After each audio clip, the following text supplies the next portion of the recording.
Doctor Malik Nadeem साहब ने हमें ज्वाइन किया है। सर बहुत शुक्रिया आपके कीमती वक्त का। इतलात आ रही हैं जहां ईरान ने इसराइल पर हमला किया था, जवाब में इसराइल की जानिब से भी एक और हमला किया है और रईसी पावर प्लांट बताया जा रहा है जहां पर हमला किया है। किस जानिब ये सिचुएशन जाते हुए देख रहे हैं? तकरीबन 2 घंटे पहले जो है वो ईरान ने हमला किया और वक्फा जो है दोनों ममालिक की जानिब से हमले का अब वो कम होता जा रहा है और विद इन आवर्स जो है वो रैपिडली इसराइल ने अटैक किया है। जी, अस्सलाम वालेकुम जी, thank you so much for having me in your show. देखिए, मैं समझता हूँ कि ये सिचुएशन बहुत डायर सिचुएशन है, बड़ी सेंसिटिव सिचुएशन है। मैं एक बात बड़ी वाजे करता चलूं कि ईरान की डायरेक्ट एंगेजमेंट की कैपेसिटी नहीं है। ईरान के लिए इस वक्त सबसे जो इम्पोर्टेंट चीज है, और ये बाय द वे ईरान को भी ये बात पता है, इसलिए कि लास्ट टाइम भी हमने देखा कि ईरान ने इसराइल के हमले के जवाब में अपने ड्रोन भेजे जो लो फ्लाइंग और स्लो फ्लाइंग ड्रोन्स होते हैं, और वो भी एडवांस वार्निंग दे के हम 9 बजे आपको ड्रोन अटैक करेंगे। सो ईरान की डायरेक्ट एंगेजमेंट की कैपेसिटी नहीं है। ईरान के लिए इस वक्त जो ऑप्शन है, सबसे बड़ी ऑप्शन इस वक्त डिप्लोमेटिक ऑप्शन है। उनको इस मसले को पीसफुली रिजॉल्व करना चाहिए, वरना ये ईरान के लिए बहुत बड़ा नुकसानदेह स्टेप होगा जो डायरेक्ट एंगेजमेंट में वो इन्वॉल्व हो गए, एंगेज हो गए। तो और उसके लिए मैं समझता हूं कि इस वक्त जो बेस्ट ऑप्शन जो ईरान के पास है वो पाकिस्तान है। पाकिस्तान के अमेरिका के साथ डायरेक्ट इतने अच्छे ताल्लुकात पिछले साल तक नहीं थे, लेकिन आज आर्मी चीफ साहब अमेरिका में मौजूद हैं, बहुत वीवीआईपी ट्रीटमेंट वहां पे दिया गया है। कल वो अमेरिका की फौज की 249th एनिवर्सरी में चीफ गेस्ट हैं। सो इसका मतलब है कि इस वक्त वो काफी करीबी मरासम हैं पाकिस्तान के, और स्पेशली आर्मी चीफ के अमेरिकन लीडरशिप के साथ। तो ईरान के लिए मेरा ख्याल है बेहतरीन इस वक्त जो ऑप्शन है कि वो पीसफुल रेजोल्यूशन की ऑप्शन को एक्सरसाइज करें, डायरेक्ट एंगेजमेंट में ना जाएं। ये बहुत बड़ा डिजास्ट्रस इसका रिजल्ट होगा। बिल्कुल, आपने बहुत अहम जो है वो नुक्ता उठाया है कि डायरेक्ट इंगेजमेंट इंतहाई ख़तरनाक हो सकती है।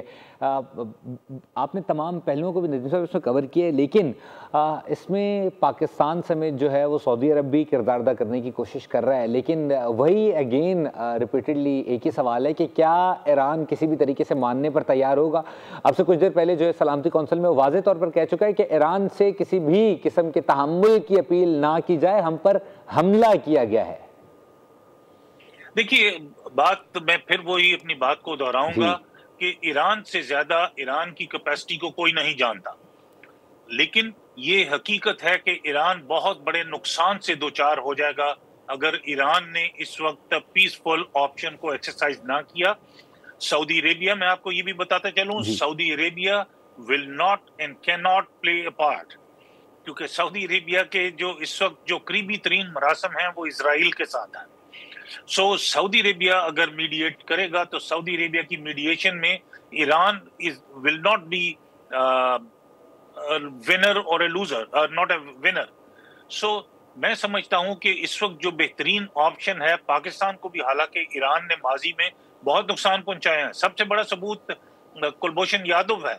कुलभूषण यादव को अपनी सरजमीन यूज करने की इजाजत देना इंडिया के एजेंट को, मैं समझता हूं कि वो पाकिस्तान के खिलाफ एक बहुत बड़ा एग्रेसिव इकदाम था ईरान का, और ईरान नोइंगली ये अलाउ करता रहा है। लेकिन मैं समझता हूं कि उसके बावजूद पाकिस्तान ये स्टेप उठाने के लिए और मीडिएट करवाने के लिए बिल्कुल रजामंद होगा। और ऑलरेडी एम्बेसडर आसिम साहब ने बड़ी अच्छी स्टेटमेंट दी है सिक्योरिटी काउंसिल में, और मैं समझता हूं कि ईरान के लिए बहुत सारी ऑप्शंस नहीं है। मैं ये बात बार बार ये दोहरा रहा हूं कि ईरान के पास बहुत सारी ऑप्शंस नहीं है। Iran must not get involve in the direct engagement. बहुत बड़ा नुकसान उठाएगा ईरान, क्योंकि ईरान के पास कैपेसिटी नहीं है डायरेक्ट एंगेजमेंट की, वो 1 या 2 रोज से ज्यादा सस्टेन नहीं कर पाएंगे। और सबसे बड़ी बात यह है कि ये भी हकीकत हम सबको मालूम है कि ये इसराइल अकेले का हमला नहीं है, ये पीछे अमेरिका है, और अमेरिका के साथ जंग करना इस वक्त किसी भी मुस्लिम मुल्क के लिए इंडिविजुअली वो एक सेंसिबल अप्रोच नहीं है, अनटिल एंड अनलेस तमाम मुसलमान मुल्क अगर यूनानिमस हो के बैठ के बात करते हैं और एक लाहा अमल, एक यूनानिमस लाहा अमल तैयार करते हैं कि इनफ इज इनफ, अब हम किसी के खिलाफ एग्रेशन बर्दाश्त नहीं करेंगे। अगर इस तरह की कोई एक्शन होता है और फौरी तौर पे एक्शन होता है तो फिर ईरान के लिए सेफ गार्ड पॉसिबल है, वरना ईरान इस वक्त बहुत बड़ी मुश्किल से दो चार है। और मैं समझता हूं कि पाकिस्तान जो कि ईरान से नुकसान पे नुकसान उठाता रहा है माजी में, लेकिन उसके बावजूद पाकिस्तान ईरान को अभी भी अपना ब्रदर मुल्क कहता है। पाकिस्तान को थोड़ा सा और एग्रेसिव इनिशिएटिव लेना चाहिए और पाकिस्तान को एक अच्छे दोस्त होने के नाते ईरान की लीडरशिप को मशवरा देना चाहिए कि अकल के नाखून लें।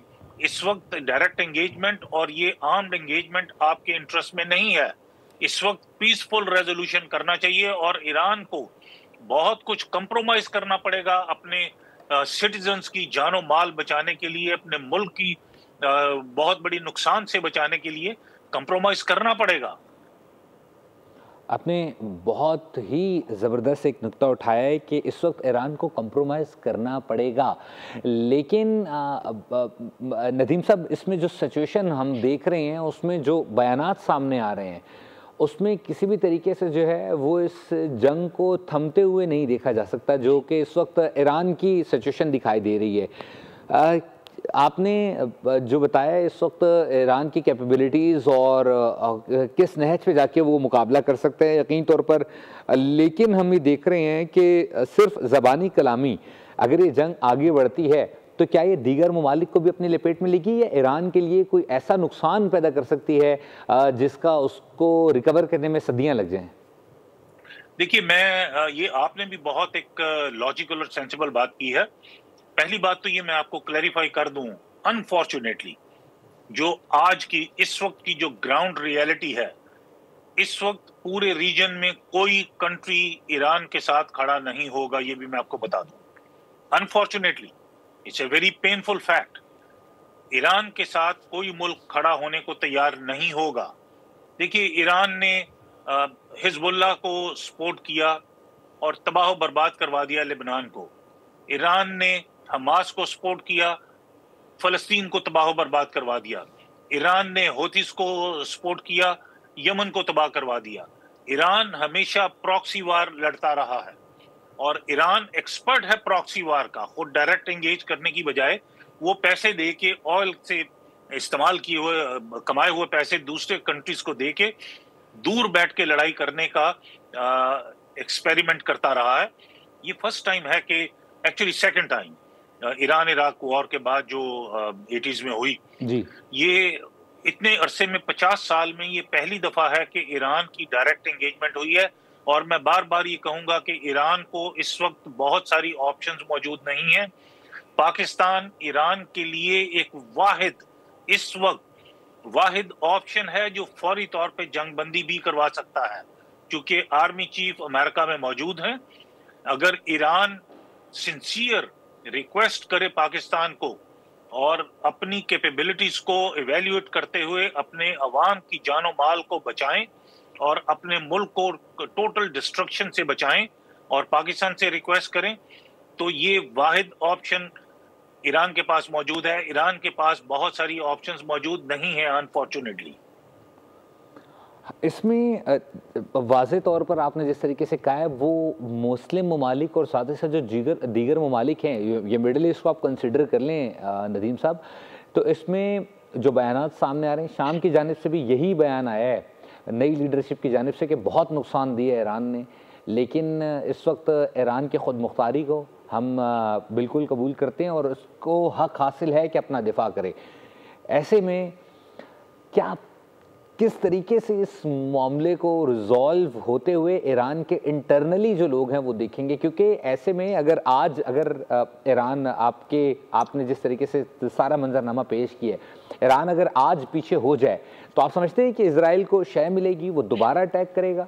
वो दोबारा अटैक करेगा। यकीनी तौर पर गुज़िश्ता अटैक में उन्होंने जो फ़लस्तीन की जो क़यादत थी उसको हिट किया, इस बार टॉप लीडरशिप को किया। अभी इस वक्त जो तन्हा जो है मेजर अगर रोल देखें तो वो आयतुल्लाह ख़ामेनी पेश कर रहे हैं, तो वो उनको भी हिट कर सकते हैं। देखिए, वो तो डेफिनेटली जो मैंने पहले अर्ज की थी कि इसराइल की इंटेलिजेंस पेनिट्रेशन ईरान में इतनी ज्यादा है कि वो एक एक इंच के बारे में जानते हैं, ईरान के बारे में, ईरान की लीडरशिप के बारे में जानते हैं, उनकी तमाम तर मूवमेंट्स के बारे में जानते हैं, कौन कहाँ बैठा है, कहाँ जा रहा है। ये बड़ी सेंसिटिव सिचुएशन है। और जो सीरिया की, जो शाम की लीडरशिप ने बात की है, बात बड़ी उन्होंने थ्योरेटिकली तो बिल्कुल सही कही है, उसमें कोई दो राय नहीं है कि तमाम ममालिक को अपने दिफा का हक मौजूद है, उनका हक है दिफा करना, लेकिन क्या वो दिफा कर भी पाएंगे कि नहीं, ये बहुत बड़ी एक हकीकत है, तल्ख हकीकत है, जिसमें मैं समझता हूं कि सबसे ज्यादा सेंसिटिव डिसीजन लेने के लिए जो जरूरत है वो ईरान को खुद है, ईरान की अपनी लीडरशिप को है। और मैं एक और बात आपकी सवाल के जवाब में बता दूं कि मुस्लिम ममालिक अगर चाहें भी कि ईरान का इस वक्त साथ दें तो वो कुछ नहीं कर सकते स्वाय ज़ुबानी जमा खर्च के, क्योंकि ये भी हमने माजी में पिछले 20 साल में देखा है कि ओआईसी की जब मीटिंग्स होती हैं तो मुल्क तबाह बर्बाद हो जाता है। फलस्तीन पे हमलों पे हमले होते रहे, मीटिंग्स होती थी और मीटिंग्स बगैर किसी कंक्लूजन पे पहुंचते मीटिंग खत्म हो जाती थी और उनके नुमाइंदे, उनके लीडरशिप इस्लामी ममालिक के अपने अपने मुल्कों को वापस चले जाते थे। सो ओआईसी के ऊपर डिपेंड करना इस वक्त ईरान के इंटरेस्ट में नहीं है। ओआईसी के ऊपर उस सूरत आप डिपेंड कर सकते थे जब अभी मुज़ाकरात की बातचीत की प्रोसेस चल रहा था, जिस वक्त फरवरी मार्च में अमेरिका ने ईरान के साथ डायरेक्ट एंगेज किया बातचीत के लिए। नदीम साहब, आप सुन पा रहे हैं? जी जी जी साहब, जी प्लीज कंटिन्यू कीजिएगा। जी, सो मैं समझता हूं कि इस वक्त ईरान के पास को बहुत ज्यादा ऑप्शंस नहीं है।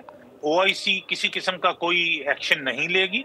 ओआईसी तो एक्शन लेने में, रेजोल्यूशन अडॉप्ट करने में भी 6-6 महीने लेते हैं। बिल्कुल। नदीम साहब, आप नदीम साहब आपकी जानिब आना चाहूँगा। आपने मुनीर अकरम साहब की भी यकीनी तौर पर गुफ्तगू सुनी होगी। उनका एक पाकिस्तान को आलमी सतह पर प्रेजेंट करने का एक अहम तजुर्बा भी है। आप क्या समझते हैं इस वक्त पाकिस्तान के रोल से मुतालिक? आपने बहुत ज़बरदस्त गुफ्तगू की है। होपफुली अगर कोई ऐसी शख्सियत सुन रही हो हमें, उन तक ये मैसेज पहुंचे कि पाकिस्तान इस किरदार से बाकायदा तौर पर जो है वो ईरान की और इजराइल की जंग रुकवा सकता है। लेकिन आप क्या समझते हैं, यकीनी तौर पर ईरान को फेस सेविंग भी चाहिए होगी, किस तनाजुर में दी जा सकती है फिर वो फेस सेविंग और क्या होगी? देखिए, पहली बात तो ये मैं अर्ज करूं, मुनीर अकरम साहब is one of the finest diplomats Pakistan have ever produced. तो बहुत अरसा पहले आगा शाही साहब ने मुनीर अकरम साहब के बारे में ये कहा था कि Munir Akram is the jewel of Pakistan diplomacy. Munir Akram साहब की जो तजर्बा है उसको चैलेंज कोई नहीं कर सकता, मैं आपको ऑनेस्टली बताऊं जी, नहीं कर सकता। लेकिन मैं थोड़ा सा डिसएग्री करूंगा वेरी रिस्पेक्टफुली जो उन्होंने कहा कि ओआईसी को अरब ममालिक को शामिल करना चाहिए। मेरा ख्याल है कि इस वक्त जितने ज्यादा कंट्रीज इस पीस एफर्ट में शामिल होंगे उतना ही इसमें डिले होगा, चूंकि हर कंट्री के जो रिप्रेजेंटेटिव्स होंगे, चाहे वो प्राइम मिनिस्टर हों, चाहे वो उनके एम्बेसडर्स हों, चाहे वो उनके फॉरेन मिनिस्टर्स हों, उनको कंसल्ट करने के लिए बार बार अपने कंट्री से पीछे बैक हों, कंसल्ट करना पड़ेगा, टाइम लगाना पड़ेगा।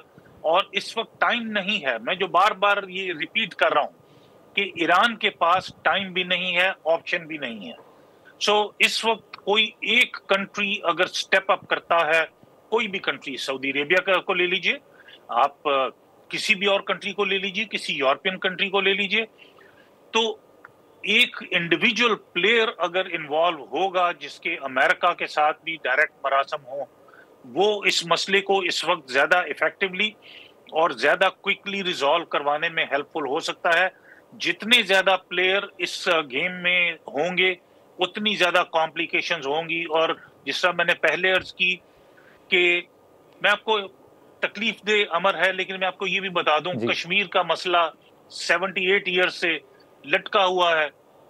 ओआईसी में मीटिंग्स पे मीटिंग्स हुई, हजारों मीटिंग्स हुई हैं ओआईसी की कश्मीर के ऊपर। आज तक ओआईसी ने पाकिस्तान को कश्मीर के मसले पे क्या दिया सवाए रेजोल्यूशंस के? याद रखिए, देखें, दोस्तियां, ताल्लुकात, डिप्लोमेटिक रिलेशनशिप अपनी जगह, बट ग्राउंड रियलिटीज वो हर बंदा आपको नहीं कहेगा, और वो भी लाइव शो में। बिल्कुल, लेकिन इसको डिनाई नहीं किया जा सकता। नदीम साहब, आप बहुत वैलिड पॉइंट को रेज करें।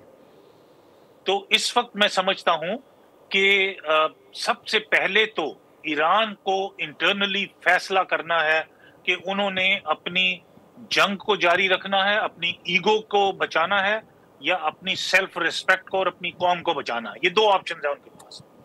ईगो को बचा लें, मुल्क तबाह करवा लें, मुल्क बचा लें, कौम को बचा लें, और अपनी ईगो पे कंप्रोमाइज करके फैसला ये कर लें कि हमने जंग में नहीं जाना, मजीद जंग में नहीं जाना। और मैं आपको बता रहा हूं, ये जंग अगर इसको फौरी तौर पे ना कंटेन किया गया तो ये जंग बहुत तबाहकुन होगी। और बाकी दूसरी भी, मैं मुनीर अकरम साहब, अगेन मैंने जिस अर्ज किया कि मैंने खुद जिंदगी में बेइंतहा सीखा है। मैंने जितनी दफा मुनीर अकरम साहब के साथ बैठा हूं, मिला हूं, मैंने उनसे कुछ ना कुछ सीखा है। लेकिन ये जंग नहीं फैलेगी रीजन में, ये मैं आपको बड़ा क्लियरली बता रहा हूं। ये जंग नहीं फैलेगी रीजन में। कोई ईरान के साथ खड़ा नहीं होगा, ना कोई अरब मुल्क खड़ा होगा, ना पाकिस्तान इवन खड़ा होगा, इसलिए कि पाकिस्तान भी तो अमेरिका में बैठा हुआ इस वक्त। सो ये सिंपल सी बात है कि ईरान को फैसला करना है। सबसे पहला फैसला ईरान को करना है। ईगो बचानी है या अवाम बचानी है। तो नदीम साहब, आप क्या समझते हैं कि फिर ऐसी सिचुएशन में ईरान को दस्तबरदार होना चाहिए अपने न्यूक्लियर प्रोग्राम से? देखिए, यही तो फिर जिस वक्त बातचीत का रास्ता खुलेगा तो फिर कुछ दो और कुछ लो पे फैसला होगा। कंप्रोमाइज तो करना पड़ेगा ईरान को। अब ऐसा तो नहीं हो सकता कि ईरान ये कहे कि जी हमने अपनी जो है न्यूक्लियर एनरिचमेंट प्रोग्राम भी जारी रखना है, हमने अपना प्रोलिफरेशन भी जारी रखनी है, हमने एटम बम भी बनाना है, और हमने मुज़ाकरात भी करने हैं। आप थोड़ा सा टाइम तो गेन कर सकते हैं इससे, लेकिन ये कोई मसला हल नहीं करेगा। आपको फौरी तौर पे अगेन ईरान की लीडरशिप को विद इन 24 आवर्स ये फैसला करना है कि हमें किस तरफ जाना है। एक रास्ता है अपनी ईगो को बचाने वाला, वो तबाही की तरफ जा रहा है। दूसरा रास्ता है कंप्रोमाइज का। देखिए, इस वक्त अगर मैं ईरान का सुप्रीम लीडर हूं तो मैं अपनी अवाम की जान माल को अपनी ईगो पे तरजीह दूंगा। मैं अपनी ईगो को कंप्रोमाइज कर लूंगा। हाँ, खामोशी से भी दोस्तों से रिक्वेस्ट की जा सकती है। आप फोन उठाइए, पाकिस्तान के किसी लीडर से जिनसे आपके डायरेक्ट मरासम है, उनसे बात कीजिए कि प्लीज आप हमारी सेल्फ रिस्पेक्ट और डिग्निटी की भी हिफाजत कीजिए, और इसका कोई फौरी तौर पे एमिकेबल रेजोल्यूशन भी निकालिए।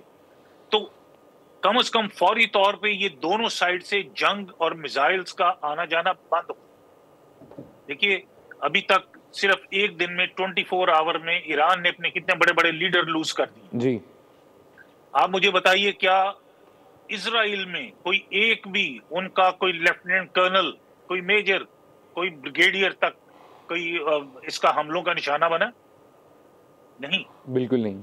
सो लूजर कौन है अभी तक विद इन 24 आवर की वॉर में? The biggest loser and the only loser, मैं तो ये कहूंगा not the biggest, the only loser is Iran.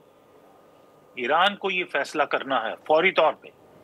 जिस तरह आपने भी सवाल पूछा, बड़ा अच्छा सवाल पूछा, और मैं आपको बता रहा हूं जो मुसाद की पेनिट्रेशन है ईरान में बहुत गहरी है, और ईरान में बहुत बड़ी तादाद, अमेरिका और इजराइल के बाद सबसे बड़ी तादाद जूश पॉपुलेशन की ईरान में है। वो आज तक हम समझते थे कि वो ईरान के साथ लॉयल हैं, वो ईरान के साथ लॉयल नहीं है। मेरा जो ख्याल है जाती तौर पे, जो इजरायली इंटेलिजेंस की पेनिट्रेशन है कि वो जब चाहे जिस लीडर के घर में मिसाइल मार के, चाहे वो फलस्तीनी लीडर हो चाहे वो ईरानी लीडर हो, जब चाहे जिसको चाहे वो मिसाइल के साथ उड़ा देते हैं। किस तरह इतनी ज्यादा एक्चुअल और इतनी ज्यादा एक्यूरेट पिन पॉइंट इंटेलिजेंस उनको कहां से मिलती है?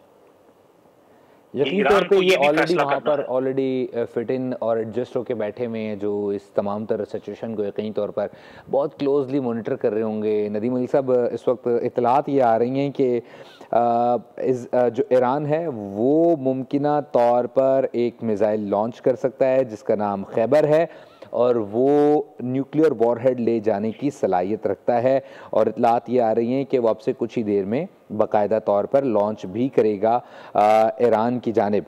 सो आप इस सिचुएशन को कैसे देखते हैं? ये बहुत ही ऑथेंटिक ज़राए हैं जो ये शेयर कर रहे हैं, इस सिचुएशन को कैसे देखेंगे? ये बड़ा खतरनाक सवाल किया आपने, मैं आपको ऑनेस्टली बताऊं, ये बहुत खतरनाक सवाल आपने किया है, और मैं हाथ उठा के अल्लाह से दुआ करता हूं कि इस तरह की बेवकूफ़ाना हरकत ईरान ना करे, because I am not sure कि इसका कोई नुकसान इसराइल को होगा।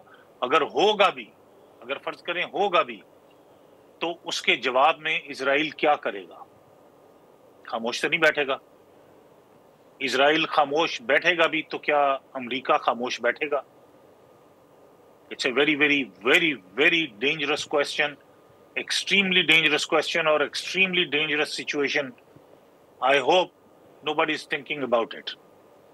और इसकी रेंज जो है वो तकरीबन 2000 किलोमीटर है, और वॉरहेड की जो गुंजाइश है वो 1500 किलोग्राम की है। जो इतलात आ रही हैं कि अब से कुछ देर में जो है स्ट्रेटजी बनाई जा रही है, और मुमकिना तौर पर ये जो है वो अटैक किया जा सकता है। जो ईरान के जो पासदारान इनकलाब गार्ड हैं उनकी सोर्सेज जो हैं वो इस चीज़ को शेयर कर रही हैं। यकीन तौर पर फिर बहुत ही क्रिटिकल सिचुएशन हो जाएगी, और ईरान के लिए फिर फेस सेविंग आपको लगता है फिर मुमकिन हो पाएगी इस सारी सिचुएशन को इतना एस्केलेट कर देने के बाद?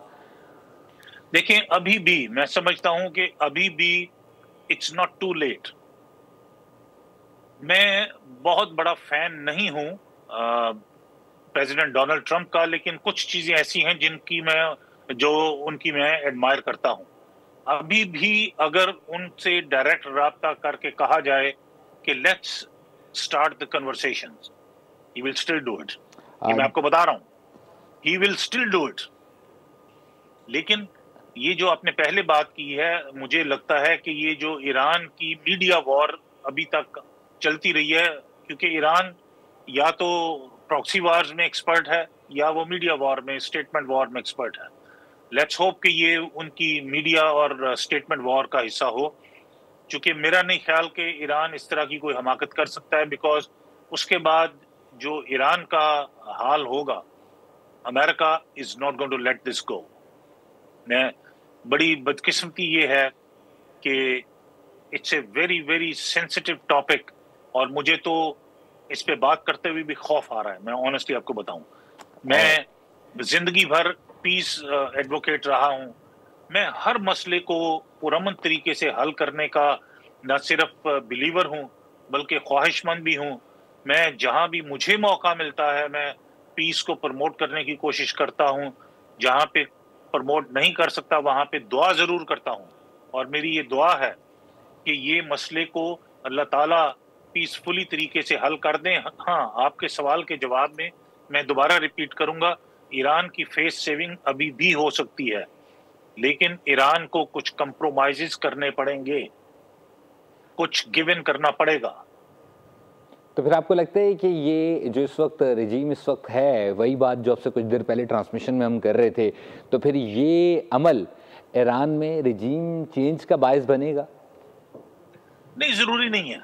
देखिए, मैं नहीं समझता कि इंटरनल रिजीम चेंज जरूरी हो जाए इस पीसफुल रेजोल्यूशन के बाद, लेकिन मैं उसके दूसरी तरफ मैं समझता हूं कि इन एनी केस ईरान में रिजीम चेंज अब होना चाहिए, दो रीजन से। एक तो ये जो एक्सट्रीमिस्ट मुल्ला बैठे हुए हैं जी, इनका टाइम मेरा ख्याल है अब ओवर हो गया।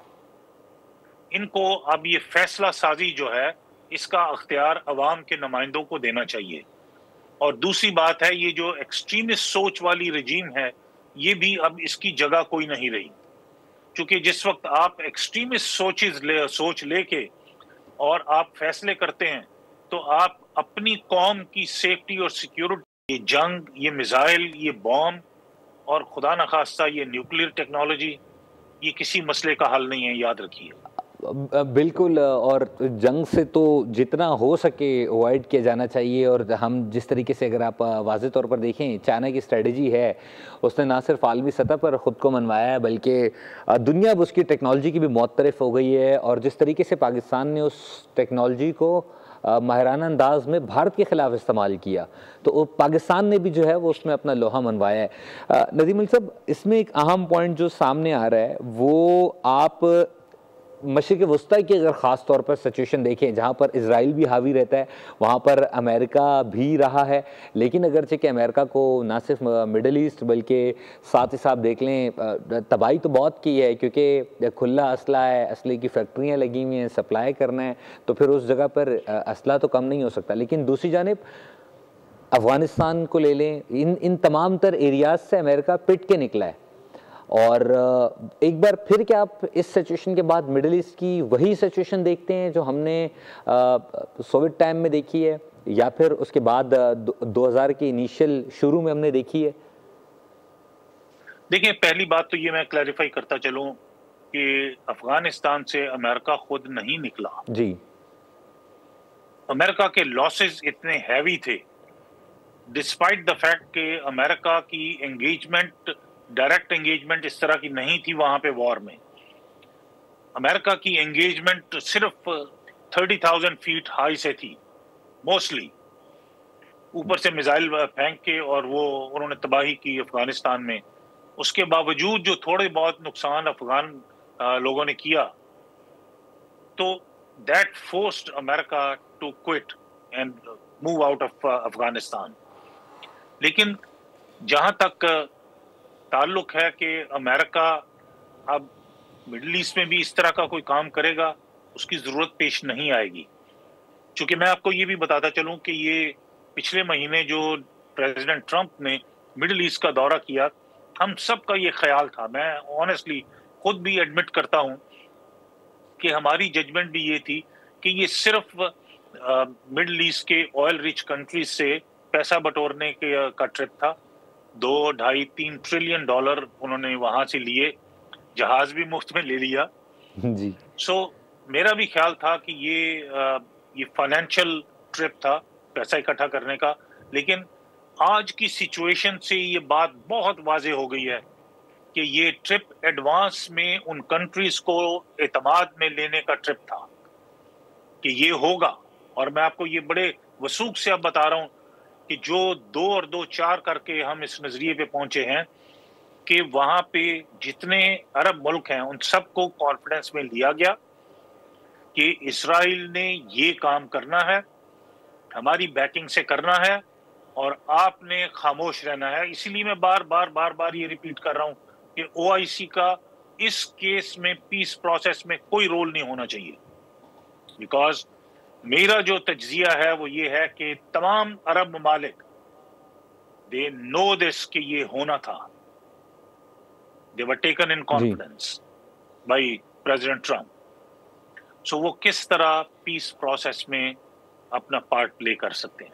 अब ये मेरा सवाल है आपसे, मेरे इस तज्जिए के बाद आप बताइए कि अगर आपको प्रेसिडेंट ट्रंप आके बताते हैं कि हमने पिटाई करनी है ईरान की और तुमने नहीं बोलना, आप कैसे पीस प्रोसेस में हिस्सा लेंगे? बताइए।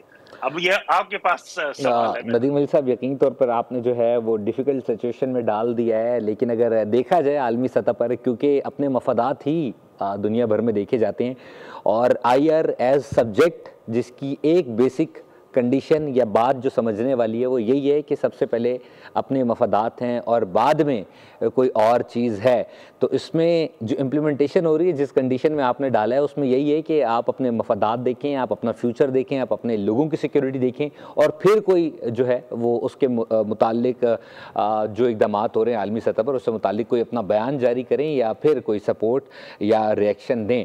लेकिन नजीर साहब, इस वक्त ईरान की जो मुकम्मल तौर पर सिचुएशन है, डू यू थिंक हाल ही में पाकिस्तान के साथ भी उसके जो दो तरफ़ा ताल्लुकात रहे हैं वो काफ़ी हद तक बेहतर हुए? पाकिस्तान और भारत की जब लड़ाई हुई तो फर्स्ट कंट्री वाज ईरान जिसने इनिशिएट किया था कि हम इन मामलात को बेहतर कराते हैं। आप इस बयान को, इस वक्त ईरान उस कंडीशन में है, कैसे देखते हैं? पाकिस्तान का जो रोल तो आप बता चुके हैं, लेकिन अगर ये जंग नहीं थमती, और जो मैंने आपसे इससे पहले खैबर मिसाइल से मुताल्लिक जो इतलात दी वो अब मज़ीद मुसद्दिक़ा होती जा रही हैं। वेट वॉच एंड सी वाली कंडीशन है। होपफुली जो आपने पूरी की पूरी सिचुएशन बताई है उसमें वो ना हो, क्योंकि ईरान के लिए काफ़ी डिस्ट्रक्शन होगी जिसे वो अफोर्ड नहीं कर पाएगा।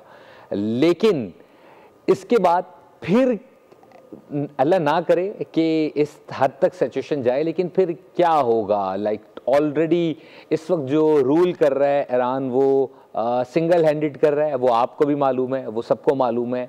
और तन्हे तन्हा जो इस वक्त ऑब्वियसली जो लीडरशिप है उसकी तो हतमी और फाइनल जो ऐलान है आपको भी पता है कि वो कहाँ से आता है। तो ऐसे में अगर ये जंग जो है वो ग्राउंड से भी लड़ी जाती है, अब तक जो सिचुएशन देख रहे हैं वो सिर्फ और सिर्फ हम फिजाई हमलों में देख रहे हैं और इसमें इतना नुकसान हो रहा है, तो अगर ये ग्राउंडेड जंग भी शामिल हो जाती है ईरान के लिए, ईरान कितना पीछे जा सकता है इस खित्ते से? देखिए, दो बड़े इंपॉर्टेंट क्वेश्चन है आपके इस सवाल में। पहली बात तो आपने इंडिया पाकिस्तान के कॉन्फ्लिक्ट में ईरान के किरदार की बात की। मैं समझता हूं कि ईरान ने बड़ा अच्छा फैसला किया, पाकिस्तान को मॉरल सपोर्ट का यकीन दिलाया, लेकिन वो भी यकीन ये नहीं दिलाया कि इस कॉन्फ्लिक्ट में हम आपके साथ खड़े हैं। Correct me if I am wrong. Iran ने ये नहीं कहा कि इस कॉन्फ्लिक्ट में ईरान पाकिस्तान का साथ देगा। उन्होंने ये कहा कि हम आपका पैचअप करवा देते हैं। राइट? एग्जैक्टली जी। सो इसमें मुझे ये बताइए कि जो माजी में ईरान का किरदार रहा पाकिस्तान के खिलाफ, उसकी क्लैरिफिकेशन या उसकी वो रिपेयर तो नहीं होती ना। आप तो अभी भी ये कह रहे हैं कि हम पैचअप करवा देते हैं। पैचअप करवाने वाला तो मुल्क वही होता है जिसकी दोस्ती बड़ी होती है वहां पे। राइट? ऐसा ही है। सो अभी भी मैं समझता हूं कि ईरान क्लियर माइंडेड तरीके से पाकिस्तान का दोस्त नहीं है। We have to be very very clear about this. लेकिन दूसरी तरफ, हाँ, अगर ये जो आपने मिसाइल वाला जो आपने खबर शेयर की है, अगर ये खबर खुदा ना खास्ता 25%